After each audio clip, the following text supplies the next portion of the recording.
Y una de las grandes noticias que ha conmocionado a Tucumán y también a toda la República Argentina fue el brote de Legionela. Esta bacteria que provocó neumonía bilateral, ocasionó 22 infecciones y 6 muertes. Todos los casos fueron registrados en una clínica privada que ahora fue cerrada para su desinfección. Y quiero charlar a propósito de esto con José Manuel Viudes, matrícula nacional 92.965, quien es clínico neumólogo y gerontólogo, y con ya he tenido el placer de charlar con el señor Viudes. José Manuel, gracias por atenderme. Sebastián Shapiro lo saluda aquí en Duplex, en el EU2 de Bahía Blanca. ¿Cómo le va? ¿Qué tal, Sebastián? ¿Cómo andan ustedes? ¿Todo bien? Todo bien, todo bien. Bueno, me alegro. Bueno, ¿qué es la Legionela? Bueno, es una bacteria poco frecuente de encontrar en la vida habitual, porque no se transmite como las demás bacterias de persona a persona.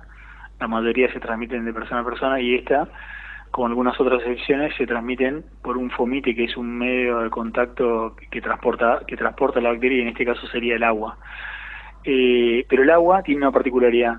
No es el agua que uno bebe, porque el ácido gástrico mataría a esta bacteria, como la mayoría de las bacterias, el ácido gástrico generalmente las mata, sino que es el agua en forma de vapor, o sea que podría ser por medio de una ducha, y el vapor de una ducha, de un lugar que tenga poca circulación de agua, como fue el caso ¿no? Un nosocomio, que probablemente habría que revisar por qué, o podría ser el aire acondicionado, que es otro lugar típico donde se almacena esa agua estancada por un tiempo, y cuando sube la temperatura sobre todo por encima de 25 grados, eso puede pasar en el norte del país, aunque en invierno hemos tenido días cálidos. Ustedes también, he leído en Bahía Blanca días cálidos en invierno. Sí, sí. Ayer tuvimos 28 grados, por ejemplo, y en el invierno hemos tenido dos de 26, me acuerdo.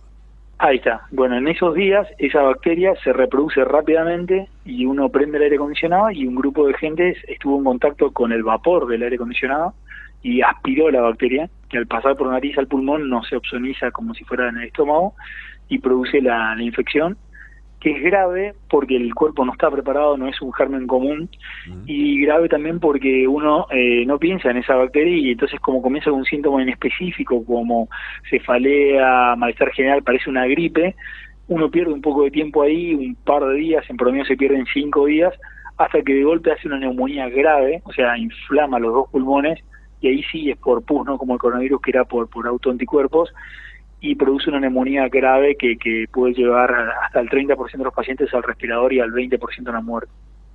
O sea que una persona puede estar internada por otro motivo, y el clásico virus intrahospitalario que se puede traducir en esta bacteria, lo puede afectar y provocar la muerte. ¿Puede suceder? Sí, la famosa bacteria intrahospitalaria. Puede suceder esto, y una cosa más, la legionela tiene, predilección por reproducirse en pacientes que tienen comorbilidades, o sea, que tienen enfermedades previas y tienen algún grado de inmunosupresión, o sea, que están inflamados previamente, ¿no? Y esto fue lo que pasó cuando uno revisa a la gente que falleció, tenían por lo menos más de 2 comorbilidades, y si no, tenían más de 65 años, que es una comorbilidad en sí misma, digamos. Claro.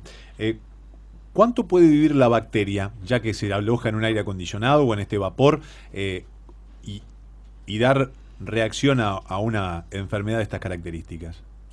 Esa es una muy buena pregunta.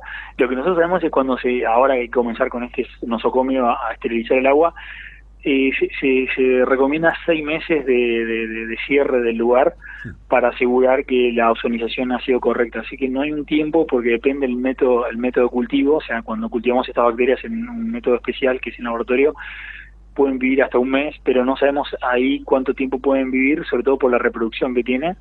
Lo que sabemos es que 6 meses, entre 3 y 6 meses como máximo. Yo sería cuidadoso 6 meses de limpiar todo el sistema de cañerías, limpiar todos los aire acondicionados, vaciar el agua y usar método de esterilización, que el Ministerio de Salud ya mandó las recomendaciones específicas para si es el agua potable o el agua de la ducha o el agua del aire acondicionado, digamos. O sea, meterse en el riñón de la infraestructura de un hospital debe ser una de las empresas más delicadas que se puede llegar a llevar a cabo por parte de alguien que tenga esta acción por realizar. Hay equipos especiales, gente realmente especializada, se hacen testeos mes a mes después de haberse esterilizado. ¿Cómo se desarrolla un procedimiento de estas características?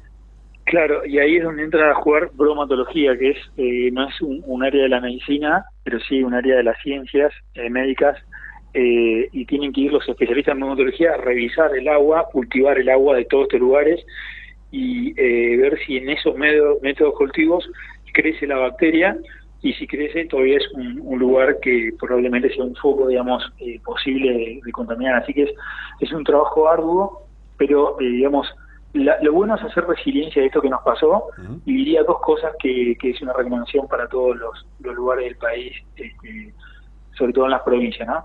Uno, los nosocomios donde están internadas personas que tienen comorbilidades deberían ser obsesivos con el manejo del agua, porque como vos decías, es innumerable la cantidad de fuentes de agua que puede tener un nosocomio.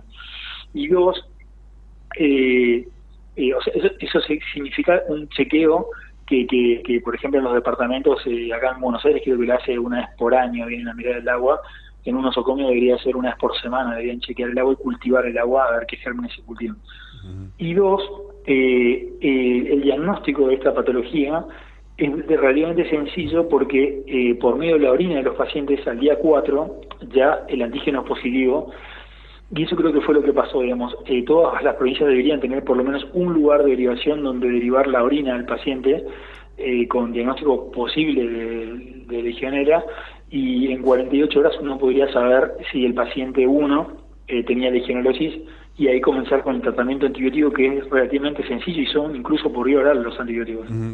¿Cuáles son los síntomas que presenta esta Legionela y cuáles son los antibióticos que se suministran en tal sentido? Los síntomas, ese es el problema, son específicos como una gripe, digamos, comienzan con dolor de cabeza, malestar general, algunos pueden tener náuseas, vómitos, y eso un poco marea el diagnóstico. Es la primera etapa de la Legionela. Fiebre característico, eso es característico, 38 grados o más, y cefalea es otra cosa característica, los primeros 3 días o 4. Y ahí es donde perdemos tiempo, porque estamos pensando en virosis o en cosas inespecíficas, pero cuando sucede en un grupo de trabajo o en un lugar donde lo único que había, como en este caso de relación, era el uso del aire acondicionado en las duchas, deberíamos pensar en Legionela y cultivar la orina de esos pacientes como forma precoz. Y el antibiótico es una familia que se llama macrólido, que son de uso muy común. Por decirte, uno que se usó mucho en el COVID fue la citromicina, que se usó mucho y mal. No tenía indicación la citromicina usarse, pero mucha gente usaba citromicina para el COVID. También pasó eso. Y una cosa interesante que quiero aportar ahora que hablamos de la citromicina COVID, hubo una recomendación de la Organización Mundial de la Salud en el 2021 sobre la emergencia de estos patógenos, justamente por el sobreuso de antibióticos, por ejemplo los macrólidos, y muchas instituciones que permanecieron cerradas o con poca circulación de gente por el tema del contagio, sobre los brotes de Legionela. Hace un año se emitió un comunicado de alerta y terminó sucediendo claramente. Es muy completa la información, y aparte para saber por qué sucedió lo que sucedió lamentablemente en esta clínica de Tucumán, donde se produjeron estos decesos, 6 muertes, 22 infecciones, y ya se cerró y se está desarrollando el proceso de desinfección. Doctor, gracias por atenderme y por estos excelentes conceptos. Por favor, un placer.